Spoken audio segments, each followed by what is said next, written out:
Well, welcome everyone to the Charter Board's Education Network Forum, better known as the EdNet Forum.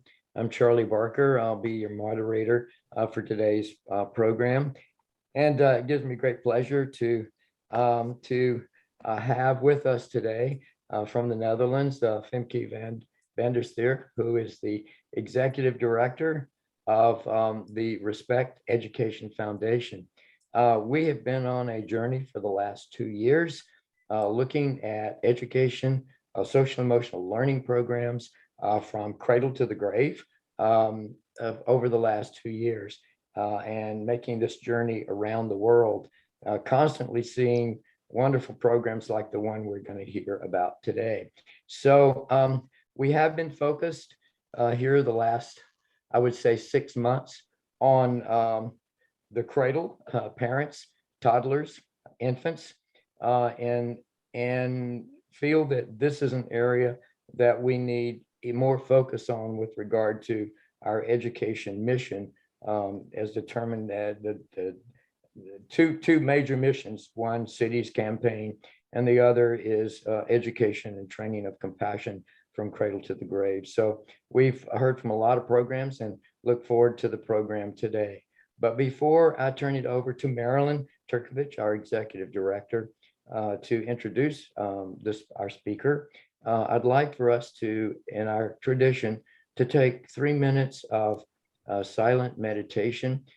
So when you hear the bell, simply take a relaxed, upright position, maybe take in a few slow, deep breaths. You might want to close your eyes. You may want to stop your video. And for 3 minutes, let's simply go into silent meditation, calming the body and the mind in preparation for the presentation. So with that, I'll go ahead and sound the bell.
Thank you. And when you're ready, you can gently open your eyes and we'll return to the forum. And I'll turn it over to Marilyn. Marilyn. Great. Thank you all. I am excited to introduce Femke. And I feel badly that we're at your office instead of at your home, because when we first met, it was very clear in seeing the screen that you are an artist. You're surrounded by art. And there's something about what I saw was this high spirit of involvement. And so as an artist, you know, you have the background, having studied art at The Hague, as well as at the University of Amsterdam. And I think that it's really interesting, the little exchange that we had in the beginning, where you met Rabbi Soldendorp on a train. And here you are now in the position of executive director of the Foundation of Respect. And I think that when we think about the good rabbi and all of the things that he's involved in, it just makes sense that he would be the patron of a program like this. And I hope, Femke, when you're talking with us, that you might be able to share information, because from what I've gathered from the website, it seems that you have corporate support or involvement with your project. And so I hope that you give us some background information on that. And I think the other thing that we are really interested in is, I know that the Respect Project goes beyond the Netherlands into other countries. And how did that happen? And how does it stay stable and sustainable? So I think we're in for a treat. Please, I think that Femke is the kind of person that usually we say to people, just go ahead and do 40 minutes or so presentation, then we'll have question and answers. But I think that if you want, I have a feeling that you wouldn't mind being interrupted with people asking questions as you go along. So if people just want to raise their hand, and if you don't notice them, I'll call them out. Yes. Okay. Thanks, Femke. Yeah, you're absolutely correct, Marilyn. I'm the kind of person who really loves interaction. I am not a person that is going to lecture and then any questions. That's not fit for my personality. And I'm always really interested in people. So that's why I became a teacher in the first place. So thank you. And if you can help me notice the hands, that will be... I will. I'm going to share my screen to start my presentation. This one.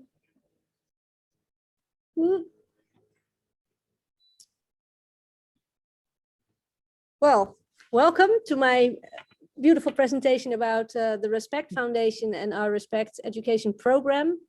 I am the director of the foundation, but I have a co-director, so I'm responsible for all programs and well, how do you call that in English? The way forward, and she is my financial counterpart, because I'm the creative director, if you will, and she is my backbone. So it's a double function job. So that's also a really nice story how she met Avram, but that's for her some other day to tell.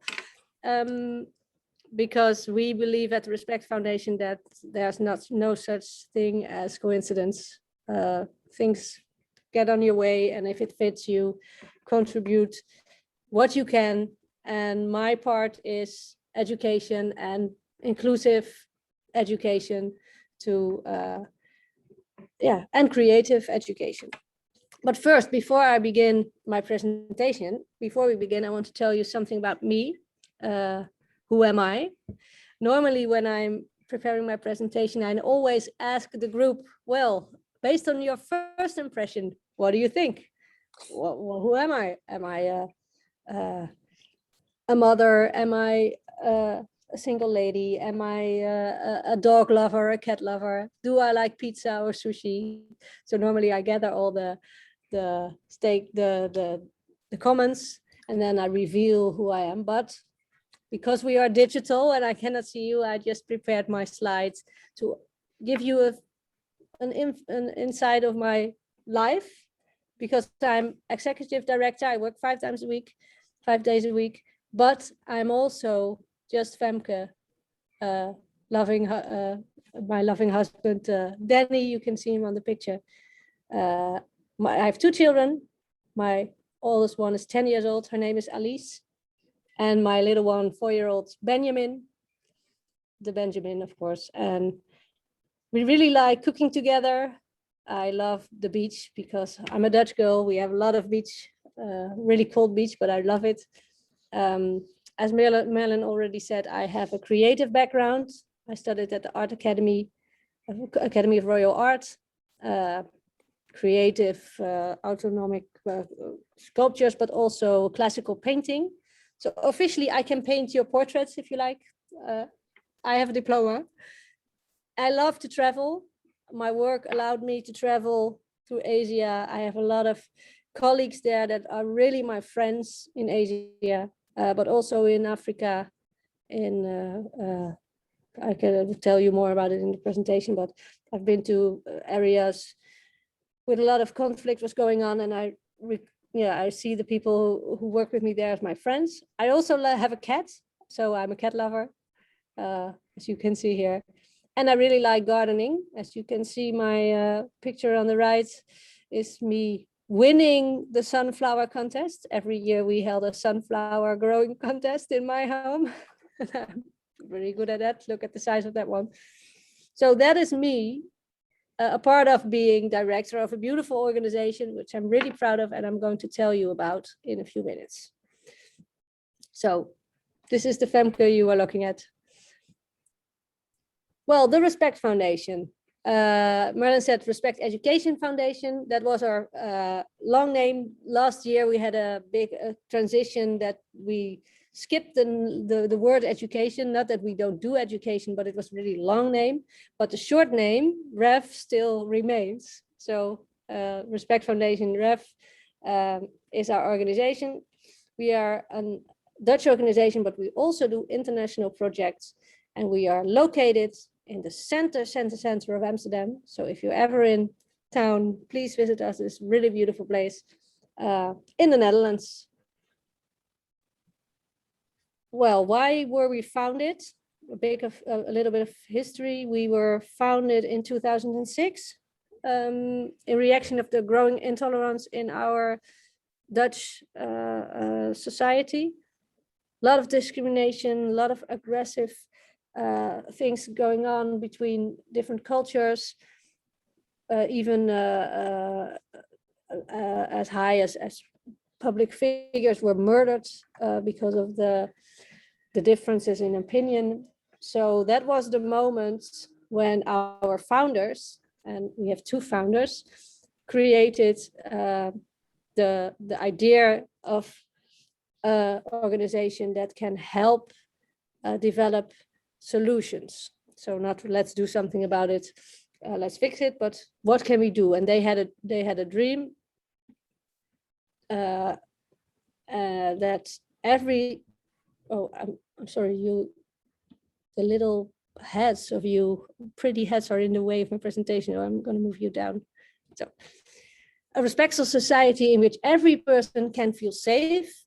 That's important. You can feel safe, but also is willing and feels confident and able to participate in creating that environment themselves.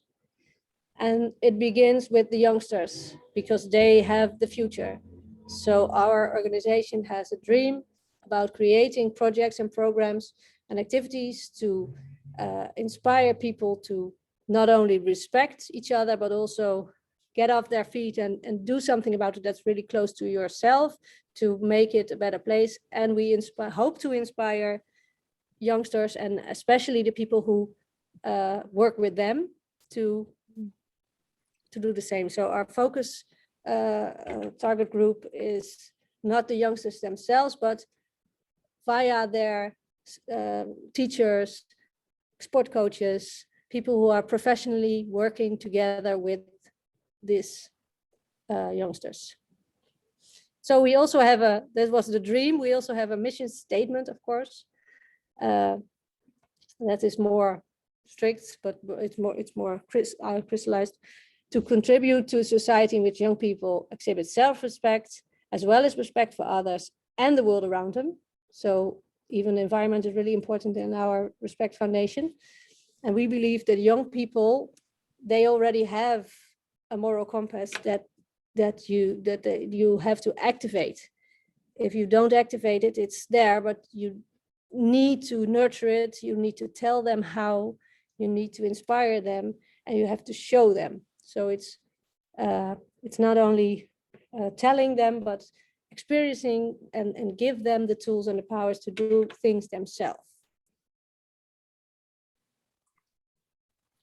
And of course, a peaceful society starts at school. So we focus on the areas where young people come together in a setting where they spend a lot of time. So school was our first, that in 2006, well, we started, I wasn't there, I work here 10 years now, but in 2006, they focused on schools. How can we inspire schools to improve the quality of education, but also create learning environments where every child feels safe and accepted to participate and tell their opinion and help everybody to work together to a better world, and not you have to do things the Dutch way or this way or that way. So social emotional skills, of course, is really important in that story. And we started in 2006 that our Rabbi Avram and Jack inspired a lot of people to just go to schools and tell their personal story. Go to the schools, talk to children, talk to their teachers, inspire them why you think respect is important. That was the start. And it was really booming in 2006 because it was good publicity. The politics said, yes, this is what we need now. We give you a lot of money, go. And one day a year, the official name was and tell their stories, inspire. So a lot of people said, okay, and now what? What do we need to do now? And in 2006 was also the year that our government installed the new law on schools being responsible for social safety in schools. So a lot of schools were really inspired, and they said, well, that's nice, but we need to do more every week, every day. How do we do that? But I'll come to that later. So we started to develop not only programs and activities, but we needed to specialize. We specialized in social emotional learning and peace education by connecting experts, by connecting teachers, by connecting as much as people we could find that could tell us how can you get to that little core to set these experiments. We developed together with these experts training programs and programs that unite and stimulate working together with local communities. So we always look for the connection, not me sitting in an office in Amsterdam, thinking out programs and putting them in sending them to Congo. No, we also really stimulate working together with local communities. What's needed here is not the same as needed in a village next door. So it's a bit, how do you call that? It's every program is different. So in the Netherlands, we started, of course, in the Netherlands to make a bigger campaign. So we started the national community project called not only the Day of Respect, but the Week of Respect. And in this project, we find funds through the government, but not in the national way, but we work together with multiplicities all over the Netherlands who say we want to join the force of respect. So we go to the municipalities and they connect us to all their NGOs, local NGOs that do stuff, and we help them to connect and put their social learning programs in a way that it all works together and not being competitive to each other, and try to find ways to, to really put our hands together and work it out. So we have now Femke, I don't know, Femke? 40 municipalities that we really consider as a part, places and cities also join us. Is available. Yeah. You're cutting up a lot. Your voice. Sorry. I'm checking the connection. Wait. Okay. And you might want to, as lovely as we like to see your face, you might want to not do your video, and it may give you more. Oh, do you bandwidth. see the video? Can you see this? Oh, yes, we can see the PowerPoint. Sorry. Yeah, but I think Charlie's suggesting that you take yourself off of the video to give you more bandwidth. Like this. And you can see yourselves, right? And I'm gone. Is this what you meant? No, you're not gone. You need to click on the left lower part of your screen to where it says stop video, and just click on the stop video. Video. No. I can see it. Stop video. Lynn? This one? Yeah, there we go. Oh, you're still there. I was trying to stop you at this end and I can't do it. I don't know why. Yeah. Well, I can do it like this, but then you can see more of the screen. Is this okay for everybody? But You then sound everybody fine now. Yeah, you sound fine. It's just that I think that your bars must be going down.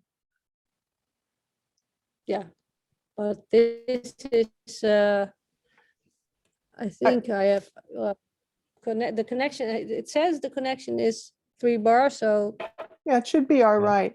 I think that if you just stay more still, it might be helpful, like the center. I know it's hard. I know it's hard for you. Tough for me. Shall I go one slide back, or is this okay to No, I think continue? it's okay. I think it's Yeah. okay. Good. Okay, great. There you go. So I was telling that we work together with multiple capacities all over the Netherlands, but also, of course, other schools that are located in other places join us in the Week of Respect. It only means that their town or city that they live in is not a partner of Respect. So that means financially we don't get any funds from the town, and for the program it means that if a town wants to organize something, they have to do it themselves, and we don't help them. But if they are our partner, we help them out. We arrange partner meetings. We arrange for them to exchange with other towns, share best practices, stuff like that. So that's how we created the program in the Netherlands. And we always say the key to this project is still, as Avram and Jack first started, is the personal storytelling. Of course, it's a big part of our program, because in the Week of Respect, we still send hundreds of guest speakers to schools to tell their personal story related to respect and share and their story with the youngsters, and very important, share their stories and start a dialogue about respect. So it's not about me telling how I became the governor but me telling why I love my job as a governor and asking them what's your opinion, what do you think, what do you want to be? And we have a special network connections with the police. They are joining us in forces, and even the emergency room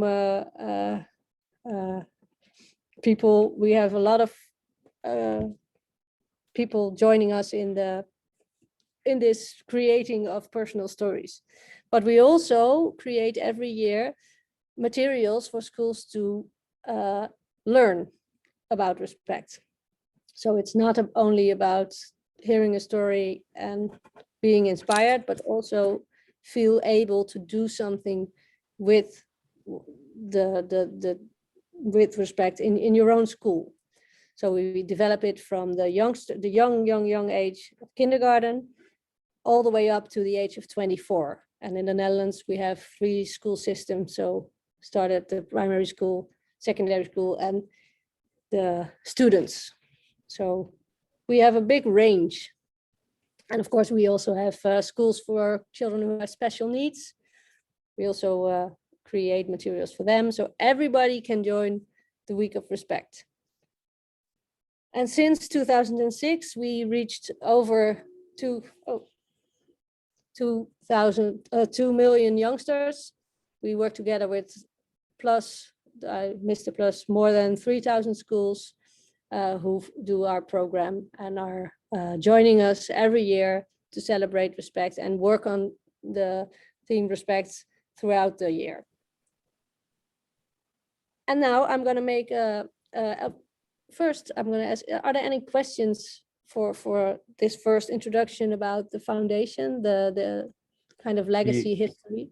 Yeah, you may have already answered it, Femke, but I'm just wondering about the pre-K kids or population. Any efforts in that direction? And Do you mean the children, the younger than school age? Younger than kindergarten. Younger than kindergarten? No, they're not really in our scope yet, because we make decisions where we really think about the age. We want to give children the experience in developing skills. Mhm. And we started at the age 7 to 10, 12 years, because we think we can make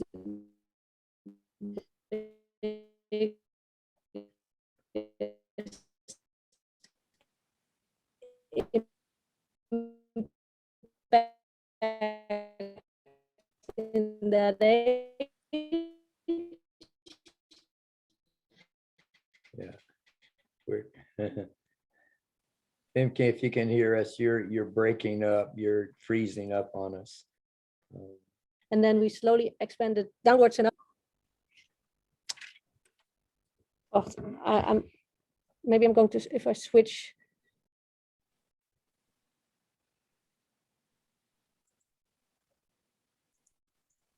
Well,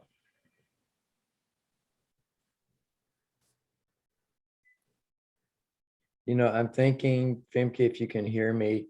yes. Well, I guess she went off. She's maybe Yeah. come back. No, I was able to take off her Oh, picture, okay, hopefully to okay. give her a little more bandwidth. Great, sounds good. Oh, I switched my connection now, so I hope that am I back, or can you hear me? You are back. Yes, I'm you so are back. sorry. Yeah, I'm so sorry. I switched my internet now because it still says this is also 4 bars, but I don't know what's happening. I'm so sorry.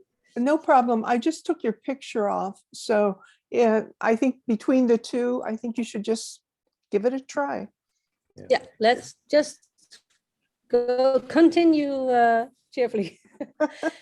So any questions about the history? Oh, I was telling about the young age, because we had a focus group first 7 to 10, then we expanded upwards, and now we're expanded downwards because people were asking, we want to join in. So we want to start at kindergarten. But at kindergarten, we just work on the basic needs we think are important to develop respectful behavior. So it's all about activities about listening, giving your opinion, dealing with differences. So it's all the way down. It's more easy and really focused on things you need to start with. So the last two classes of primary school and the first two classes of secondary school are most important focus areas. Femke, Gar- I think we have a question from Gar. Oh, yes, Yes, yeah. Bart. Thanks for Please. that. Yeah, I have two questions. Yes. One, if you're standing before an audience and somebody asks you this question, what is the meaning of respect? Yes. You want me to answer it now or yeah? Yeah. My opinion, well, I always answer respect is in every case, in every situation, in every person's heart different, that to begin with, because respect is a term that is used in a lot of ways, but we always use the old-fashioned Latin version about respectare. We always say, if you literally translate it like that, you can interpret it like looking again, or looking behind, or looking forward.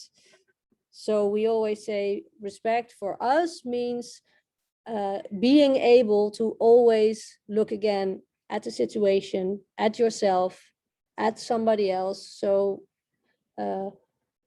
not jump to conclusions, but always take the time to respect the other and ask questions, and not assume or have your opinion ready right away. So respect for us means looking again, always being able to look again. Even if you make your own mistakes, you can always look again. Fantastic. So it doesn't necessarily mean honoring. It means. No, not in the way we use it. No. No, No. okay. I just wanted to get that clear. And then when you do your programs, is it part of the curriculum of the schools, or is it an extracurricular activity that the students engage in? Well, the answer is both, because we started as an extra program, but in our school system in the Netherlands, as I told you, since the beginning of 2006, schools are obligated to reassure a safe environment. So there are a lot of programs that help schools to create a safe environment, but schools in the Netherlands are always free to pick whatever they think is suited for their schools. So it's not that the government tells us you need to do the respect program, but they say you need to do something about social safety in your schools. So pick a program. So a lot of schools pick our program because we always think we are all teachers. So we think as teachers, we also always make the materials so teachers don't have a lot of work. It's nice to do. It looks pretty. So all the things we use makes it really easy for teachers to use, and it's all open source, so you can use it freely. You can make your own selection and create that environment that is especially needed in your classroom, because we also say the control of the classroom is really with the teacher. The teacher knows the students and knows what is necessary to create that environment, and this is our range that we can give you. So that is the way the Dutch program works. Wonderful. And you say open source, is it available in English? So that yeah, yes and no, because we work together with a platform that's called Lesson Up in the Netherlands, and that's an online surroundings where you can put your lessons on, and if I'm a teacher, I can go there and push a button and I have a lesson on my smartboard or digiboard ready to go. And that part is only Dutch. But in the international programs, we created materials, especially for areas of conflict. And all these materials are not somewhere online, but we develop them and we have them in our collection. And of course, it's always free to use, but it's not yet in our international version of our lesson channel. So we have it available, but it's not ready to click on. If you Wonderful. what I mean. Well, let Lynn know or let Marilyn know, because we'd like to share this with schools not only here in the US, but I know I'm looking at Merida. I'm sure down in Mexico and Central America, this would be wonderful as well. So let us know when we can share this wonderful. Yes. work. Well, Yeah. this is got a nice little bridge to the next part of the presentation, because in the Netherlands, we have a system and we created the lessons that it fits in our system. But the international program was more focused on difficult areas. So I'm going to take you there because since 2010, the Respect programs were developed not only primary schools, but also secondary schools. Oh, this I already told. Let's go to the next one. You see beautiful Dutch children holding out their respect for yourself, respect each other, respect for the community buttons, the pins. And before I go to the international part, I gave you a small selection of theories we use to develop our programs. We are really, all the materials we make look really nice and easygoing and clickable, ready to go. But at the back of our materials are really nerdy. We are a nerd company. We like research. We like theories.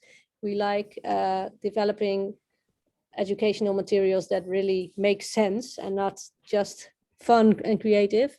But it looks fun, but the back end is really based on theories we like and we use. So I put down the cooperative learning, of course, multiple intelligence, adaptive learning, group dynamics for the special needs programs, also trauma sensitive teaching.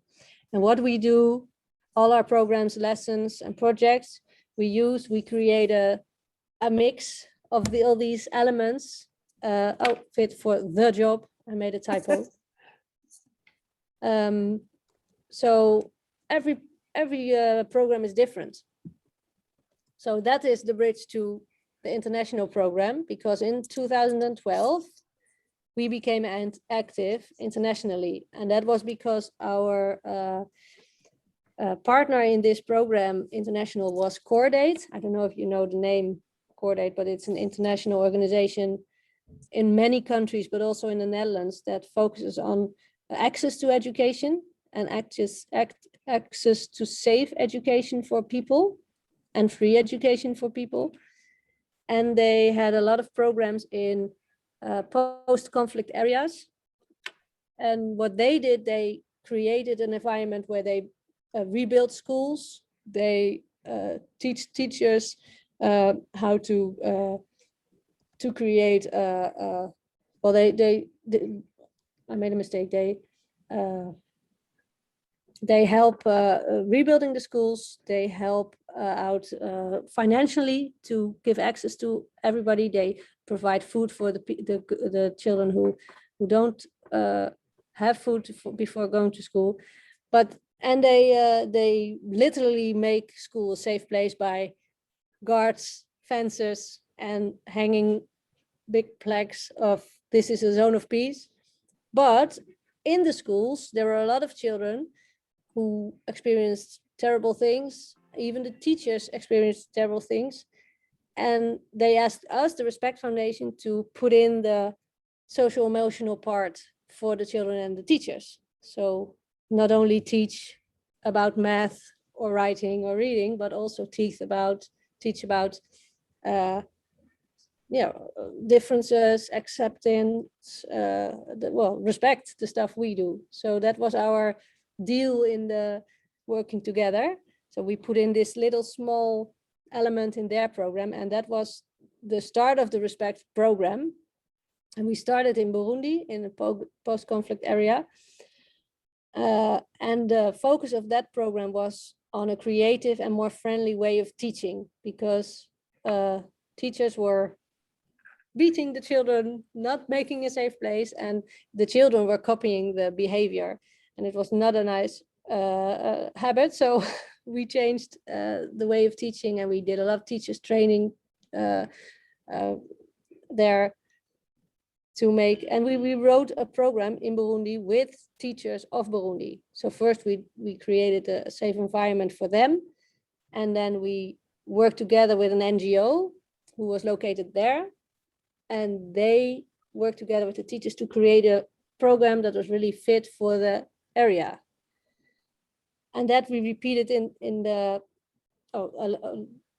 this is, I wrote it down. A local NGO partner was found, facilitators were taught and trained, an education program was designed with the local partner and implemented in the schools in this conflict area. So they created it together, and we of course were the experts in helping them how to do it in a way that it really achieved their goals.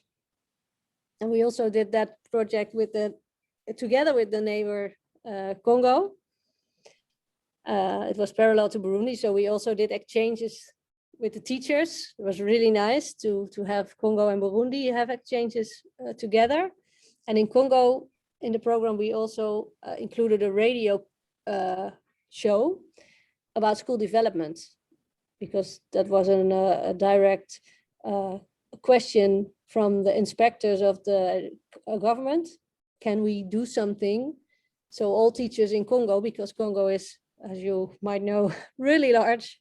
So can we make a radio program so we can reach out to more people? So the inspectors, it was really, really creative process that the inspectors were part of creating the radio shows. So they were the ones telling the message about cooperative learning, about multiple intelligence, about adaptive learning, making the school safe place. So we really worked together in making a beautiful radio show that accompanied the program. And then we went to my favorite place in the world, the Philippines. In the most southern part of the Philippines, there is conflict still. Mindanao, I don't know, everybody knows the place, but if you go to Manila, everybody says, "Oh, are you going to Mindanao? Oh, don't go there, don't go there." And if you go to Mindanao, the southern part of the island, if you arrive on the airport there and you say, "Well, I'm not done traveling, I'm going more south to Janson," then everybody says, "Don't go to Janson, that's dangerous."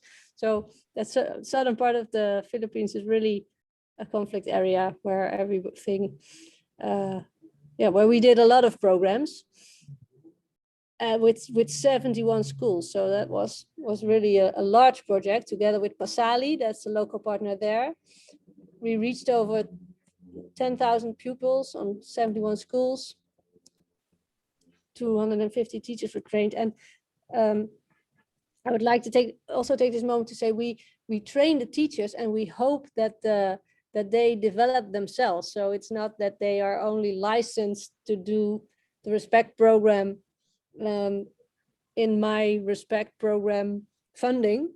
I hope that they take what they learn and keep inspiring people wherever they fly out to. And the nice thing nowadays with the internet and Facebook connection, I have a lot of partners, of colleagues and friends in all over the world that go their own way. And in 7, 8, 9 years, I can see them inspiring others with what they know, instead of you need to buy this program. So that's also the open source mind we use in this international program. of course, people always ask me, how do you know that they do the right thing? And then I always respond with, I don't, but I trust that they will figure it out. Am I still in a good connection now, or am I? You're in a very good connection. Because everybody's so silent and I don't see any faces. There you are. Are there any questions for these 3 projects we conducted in these countries? I can give oh, Charles? Yes? Oh, you have to put on your mic. And, you know, getting off mute is a real challenge, you know, when you've been away from it for a while. I just have a lot of questions, as I'm sure folks are, but the whole process of gaining partners in these various areas that you've gone into internationally, and the support that they've given you all in actually coming into those countries and establishing the methodology is really intriguing. So I guess one of the questions I have, and I'm sure Marilyn has, is how did you do that? I mean, how did and in a if you can, a little stepwise fashion in terms of your outreach? I know that's a huge question. Yes, huge question. How did we do that? Well, first of all, hard work and trust. And we use the respect methodology also with all the people we work with. We have a mission that we activate, inspire, but also teach others how to believe in the respect legacy. So maybe it's a bit Rabbi Avram talking now, but we really believe that if you do the right thing and you show it and you help people to do the right thing in their own way, you can really make a difference. And if you, I always tell the story, my father was a bricklayer. So I learned very young, if you want to build a house, you have to start brick by brick by brick by brick. And when I was 12 years old, I always joined my father in my holidays building houses. So I always tell the story, if you want to change something, you have to do it one by one, brick by brick. And every chance you get to unite people, go for it. So the Respect program was a chance we had with Cordate in Africa and Burundi and Congo. And we just jumped into it and go for it. And we developed a really beautiful program together with the locals. And they implemented it, and it took off and took a flight. And also in the Philippines, we started with only 4 people who said, well, we want to join. And then I met, well, it was a really strange story. We were in the Netherlands creating this program with these 4 Filipino people who said, we will go to schools. Yes, we will do it. And then I helped them. If you go to schools, you can do this, and this is called that, and try this, try that. So we developed it, and it came across a really important Dutch educational senior expert who found the program we created. And he immediately called my director in the time and said, who made this and what is this? I want to be a part of it. So he hooked on. And then we created a more intense version, and we met a week before we traveled to the Philippines together. So it's a bit of a romantic story as well. If you just go for it, you can achieve so much more than wait for the large fundings. So we just took every dollar we can get and created chances and opportunities and opportunities for people. And they created them for the children, and the children, I hope. And that's a bit of the vision of Avram. And that's where my vision, my personal vision of life and his come together, because we are a bit stubborn in changing the world. Well stated, brick by brick by brick. Thank you so much. Every brick is one brick. Yeah. So Okay. Gard has his hand up again. So Femke, you had local people who did the translation, like in the Philippines into Tagalog? Yeah. Okay. Yeah. This We is- did the program in 2 languages. Also in Congo, we did the local languages in French, and in Philippines, Tagalog, and English, of course. Yeah. And Burundi, what's the language there? Also French. Also French, okay. French and Okay. they well, some English, but most French. So And they took your materials and translated the written materials, or it was just all computer or video? no, it was assignment cards. I will jump to the how it looked, the program, because this is what the teachers got. The program was really simple. It was based on the educational aspects I described. So all these were written down in a Respect Education Teachers Manual. So all teachers receive that. How can you how can you work with this in your classroom, and why is this necessary? Why is this good for development? How can you see the development? This is all the theory was handed out to the teachers, but also practical ways to implement it as well in your own classroom. And we created also a Respect Plus manual, and that was a special manual about strategies to handle difficult behavior in the classroom, especially with traumatized kids, because in Congo and Burundi, traumatized behavior was really punished because the teachers didn't know it was traumatized behavior, because it's always disturbing, it's always emotional, it's maybe aggressive. So that wasn't helping to react in a different way. So we also created the Respect Plus manual for the teachers. I see it in English, and I can tell you that the Clark County School District, which is the 5th largest in the nation, Yeah. would like this yesterday, because every school district has, as Marilyn knows, incredibly traumatized kids. Yeah.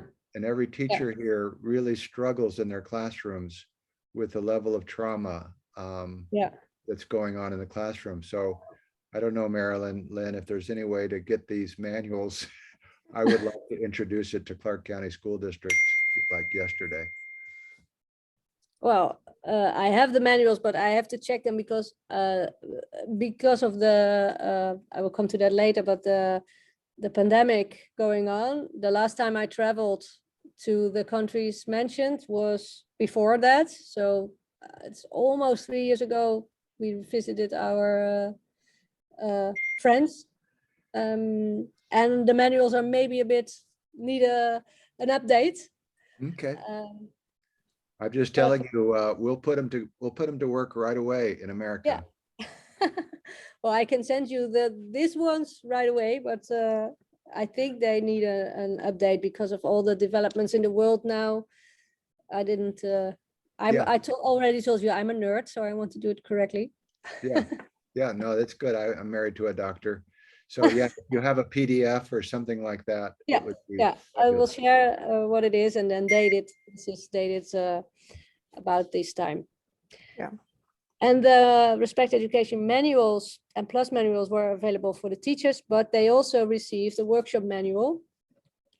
Well, I put in the French one, I can see on the right. And the program was based on the teachers got a training, and they got their manuals, and they got their do's and don'ts for in the classroom, and they also received a workshop manual. And in this part, in the cases we worked in Congo and Philippines, we worked with the NGO and we worked with facilitators because the teachers were really busy, and we gathered young people. They were available because everybody was looking for work. Young people who we thought were fitted to be role models for the children, and we trained them as well in the same methodologies, but we gave them the manual, the workshop manuals.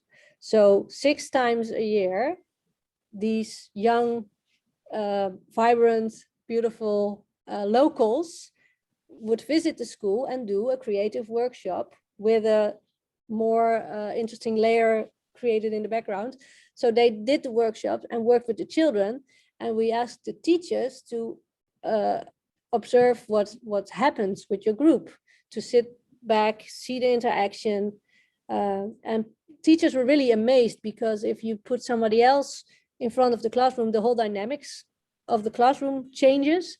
The young facilitator doesn't know who's usually the bully, who's usually the quiet one. So he was really trained to involve everybody, and they needed to work together. They had to do creative stuff. They had to do feeling stuff. So it was really a lot of things happened, and the teachers were just looking at different behaviors of their own classroom.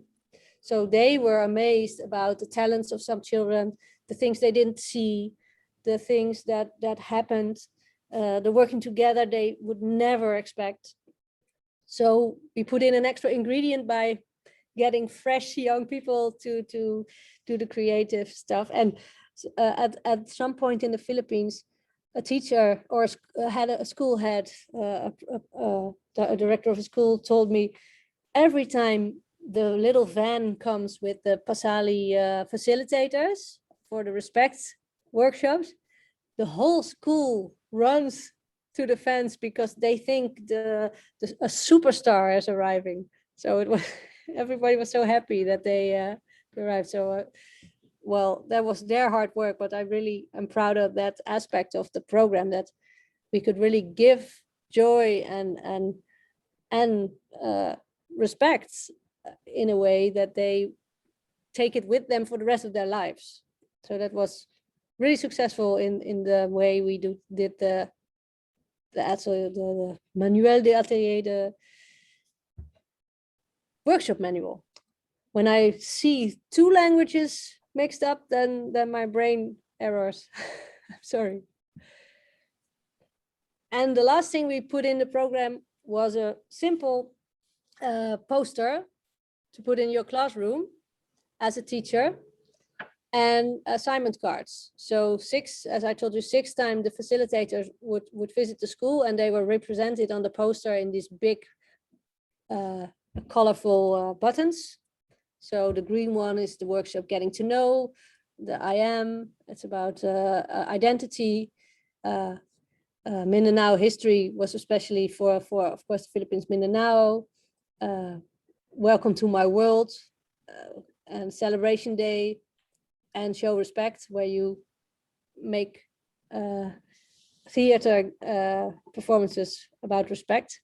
And every big workshop was accompanied with assignment card for the teachers. So when the facilitators left, the teacher could do 3 assignments that month with his class to continue the positive energy and the vibe and the learning process on that specific topic. So and of course we had a poster so they can mark out what projects they did and didn't, because we wanted to stimulate the teachers to really do it. Time is always a problem in education, but eventually the teachers were really liking the material, so they were checking the boxes and they were doing it. So this poster really helped physically to see what should be done. So any questions about the program for now? Because we cut it in 3 pieces: the teachers manual and the teachers themselves, the workshops and the facilitators, and also this reflection poster with assignments. That were the 3 parts of the program. Let's see the faces. Check you. Yes, Charles again. Yes, another question. Yeah, just really exciting, and the way it's been put together. Just a question about language and interpretation and translations. I know in one of the programs that we've embraced, compassion integrity training, that there's some terminologies in there that are really for an educated person, who has maybe high school or beyond education. Very appropriate, but you get into situations like, for example, in our incarceration system, in our prison system, the individuals that are there are usually maybe have fourth grade, fifth grade education levels. And so some of the terminology really is kind of obtuse for them. And so what we're finding is that there are those who are incarcerated who have been through CIT that embrace it. They see the essence of it, but they've actually modified the language where we talk of CIT talks about a hedonic treadmill, which is, chasing after all kinds of things in life that you think are going to make you happy, but they really don't. And so some of the incarcerated folks say, oh, you're talking about a rat race. And so I think that language, that subtle language shift is something that, given the various areas in the world that you're in, have you perceived or seen that the language needs to be modified somewhat? And is that incorporated automatically with the locals translating? So. Yeah, we really asked them to do so in the, for example, the assignment cards. They really, in the Philippines, the people we work with were really, the facilitators we gathered were really locals who were a bit, most of them were poor, so they were not really educated, but we selected them because of their spirits, the energy, their willingness to participate. So there was a mix of a lot of different people, young people, and I specifically asked them to speak out if things were clear, because everybody was, yes, it's clear, and then I always refer, no, I really want you to tell me, is this clear? Is this can teachers do this? And if not, why? So slowly the NGO we work with started to feedback on the cards, and at some point they even came to me and asked, can we put Tagalog in the cards, because we think the quotes that are on the card need local slang. So yes, please tell me what needs to be. So they really helped to, first they understood the material, then they worked with the material, and then they added the material to even make it more fit. Great. So that's Excellent. the way we worked. Great, wonderful. Thank you. That's a very important point, I think. Yeah, Thank it's you. important, but it takes a lot of effort and time. So it's that's what makes it really intense. But if you can get there, it's really beautiful to for instance, I can tell you a story about the show Respect. In the Philippines, there's a lot of bullying on the schools, because the native the Christians are in the lead. So the Christians are the highest rank in the order. So they pick on the Muslims, of course, and the Muslims pick on the indigenous people. And indigenous people, there are a lot of different indigenous people. They all pick on each other in a certain order. But I was at a celebration, and then there was a teacher telling me the Muslim girls did a native wedding dance on Show Respect. And the native girls all got the costumes out and they practiced. And then I was a bit scared. So I asked, what did the parents think? Because I thought, I maybe put somebody in a vulnerable position. What did the parents think? And the teacher looked at me as if she had no idea what I was talking about, why I was worried. So she said, well, they were really proud, of course. So they were having tea together and were really proud about their children dancing together. So literally the conflict was not even in their minds while doing this Show Respect dance, and everybody was just participating and respecting each other's culture. So that's a nice story to describe how you can make the big theory really small and really make a small change. Sounds So great. that's Thank you. what that was the aim. Yeah. Yeah, thank you, Femke. It's a great story. Well, last part is that we also started developing school plans with the schools. So we also, in the radio program, we helped principals and school teachers to get matters in their own hands and try to teach them how they can take control about their own school climates. So what do you want? What do you want to change? And how does it work to develop school programs? So there was another add-on that we did the last year in Walungu, in Congo. So the teachers were really making a change themselves. And we also used quotes of the teachers themselves in the manual. So teachers that were already working with us 3 years saw themselves reflected in the materials that were sent out to other teachers. So yeah, working together is the key element in our work, I think. So any questions about the program? Because I'm skipping to the last few slides about the Week of Respect, because we want the Week of Respect to become an international event as well. We tried it in our program, so every program celebrated the Week of Respect in their own way. Our week in the Netherlands is the second week of November, and we celebrate it in all of the Netherlands, and even Belgium is now joining us. So the central theme is building an environment where everybody feels comfortable and accepted in the way he or she is. And this legacy we want to expand to even more countries. So we really want to collaborate, connect, inspire, and especially celebrate respect in the society, and respect in the way we describe it. So not in the you need to respect me, or you need to give respect before you can get respect. I always teach everybody who works at our foundation, you give respect, end of sentence. So it's not you give respect because you give respect, end of the sentence. Because you want to, because that's your choice. That's I think that's important. And if you find people who get that and think the same, you can make things happen. Well, and I want to end that we have some goals for the future. Of course, we continue our growth in the Netherlands.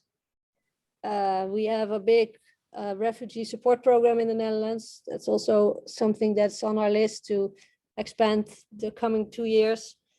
And we really, really want to restart our Ref International network because of the pandemics. We kind of lost track of all these beautiful people who are now all over the world. So we don't have a international plan going now, but we really want to restart and relaunch this international vibe. The Respect Foundation really fits.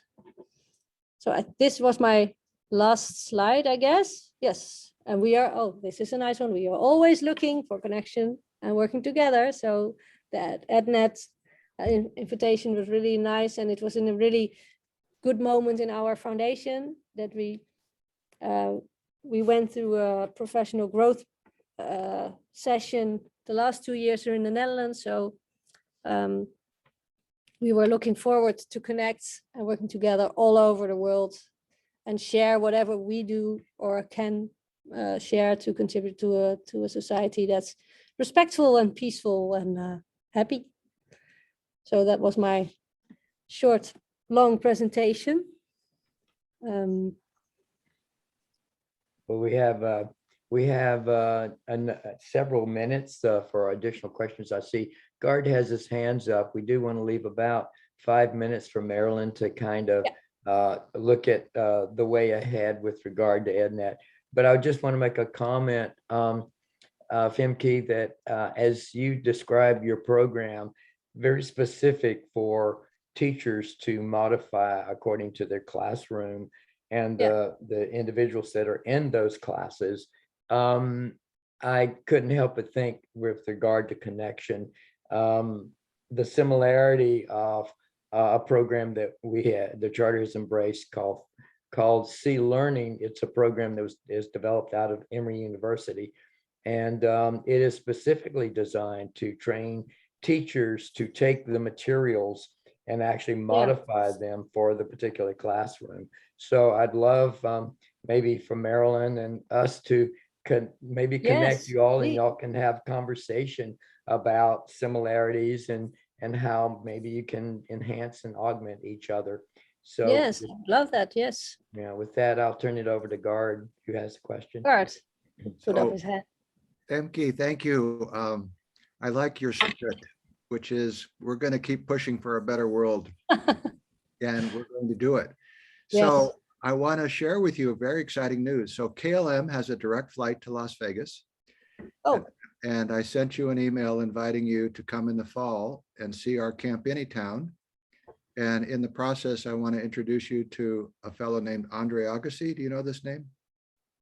yes, yes, yes. The Tennis player? Tennis player. Yeah.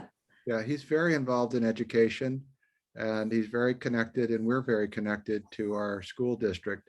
So I'd love to have you give a presentation to our school district. Wow. Well, Yeah. that's a beautiful invitation, Gard. I would love to do that. So if you're wanting to restart your international program, right, Marilyn? What happens in Las Vegas expands. Las Vegas is the place to go. So anyway, I've sent you the invitation, and I sent you a link to our Oh, camp. that's so nice, Gard. Yeah. Well, Yeah. they will laugh at me at the office when I say, well, forget about Burundi, forget about Congo. I'm going to Las Vegas. Well, it's, as Teresa of Calcutta said, sometimes the biggest issues are not in Calcutta, they're in your own backyard. Yeah, And that's so- true. Yeah. So we do have big issues in our own backyard. So Yeah. Yeah. Thank you. Wow. Thanks. I'm honored. Gard. Thanks. Additional questions, anyone? Been a most interesting, exciting, and inspiring presentation, Femke. Thank you very much. Well, and I'll just add a comment. You said respect for you means to look again, Yeah. but I've gotten to know the rabbi well enough to know that it's more than just looking again. It's honoring the deep integrity of each person that you're looking again at. Yeah. Of course. Yeah. So that's part of the notion here. Yeah. Yeah. Okay. Yeah, because you're right, Gard, but your question was, what would I say to a group of people? And in our country now, the tendency is really that you are canceled. Nobody can make mistakes. Everybody is being so closed and not open to anybody else, that my response in that scenario would be always look again, be open. But of course, if you talk to the rabbi, maybe you should bring him to Las Vegas. And, I'm curious. Oh, yeah, Marita, you have a question. oh, yes. No, just also congratulations, because I think the work you've done, it sounds wonderful. And I would also like to have those manuals to see how they correlate with the other programs we're doing, if they do at all, and to see how we can continue this collaboration. I think it sounds Yes. wonderful. And if I can add another thing about the manuals, when I sent you the manuals are designed to help teachers in areas where there's not much going on. So it's not a manual really large with a lot of text, because we chose to make it easygoing, small. Well, there's many parts in the world where this can be very useful. Yeah. So that if we could get a really deep look into this, I'd be very So interested. if you receive it, maybe you have the idea, this is it, this is, but it really worked helping out the locals. So Sounds great. follow it. I would love, Lynn, you have a question. I was just wondering if there's a way that I could have a look at the Dutch materials that you use. Yes.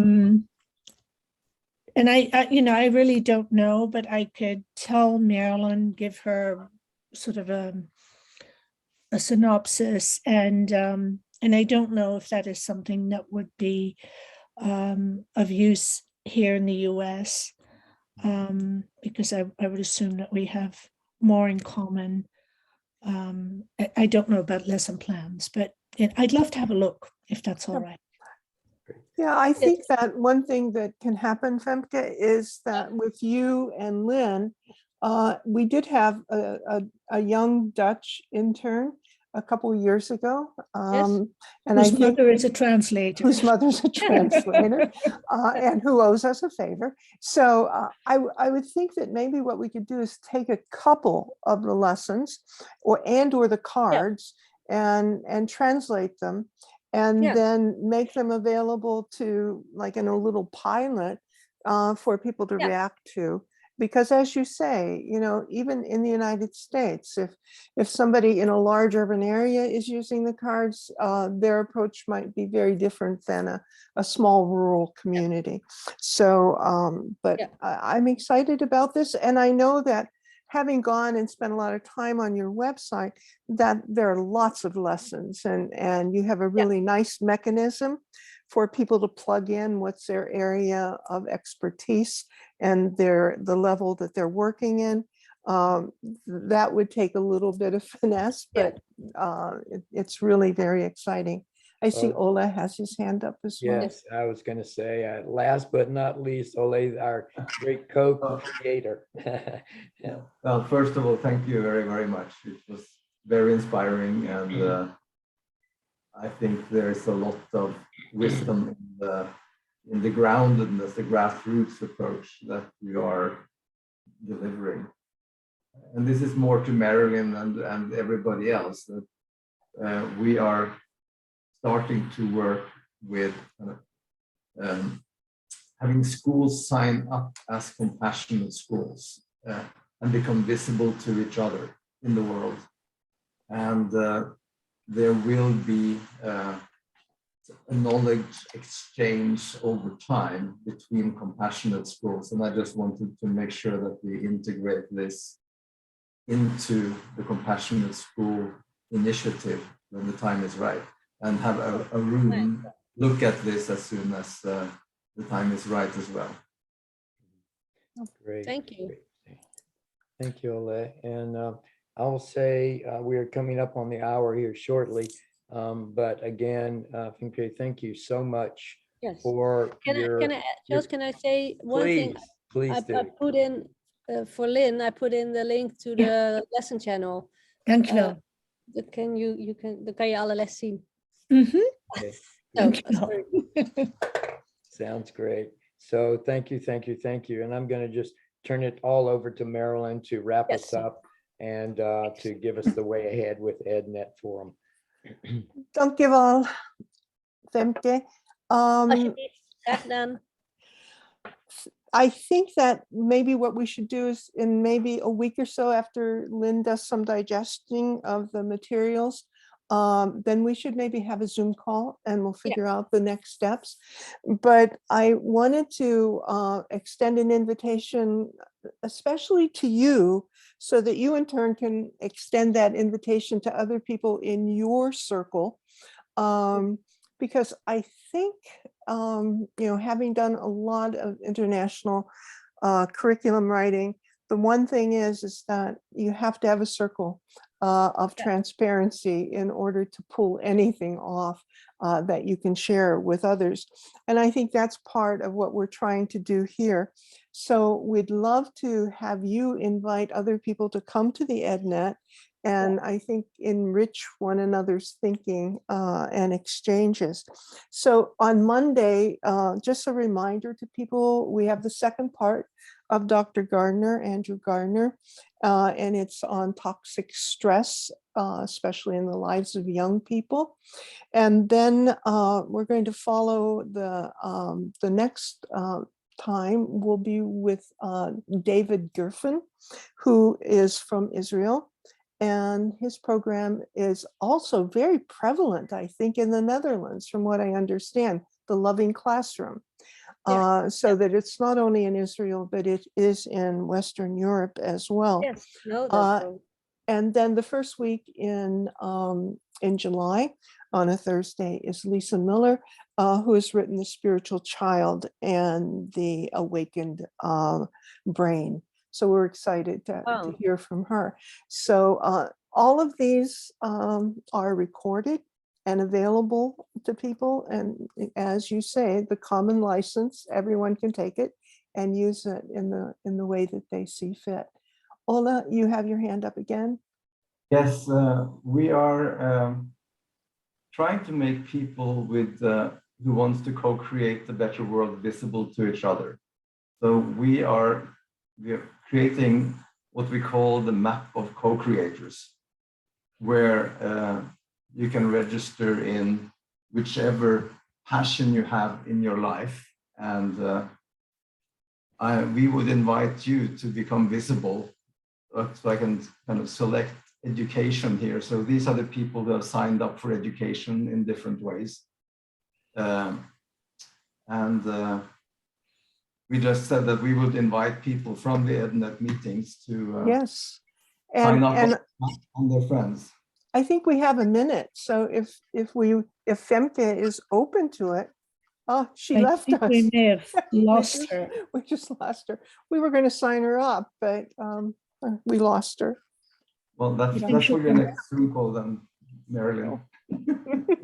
We'll do it.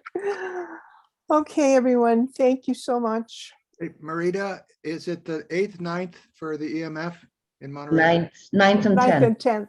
9th and 10th. Okay, thank you. Thank you all for being here, and more later, and especially in trying to bring all these presenters back together within the EdNet forum so we can do some more detailed connections. So thanks. Appreciate Good it. work, team. Have a Bye. great day. Have a great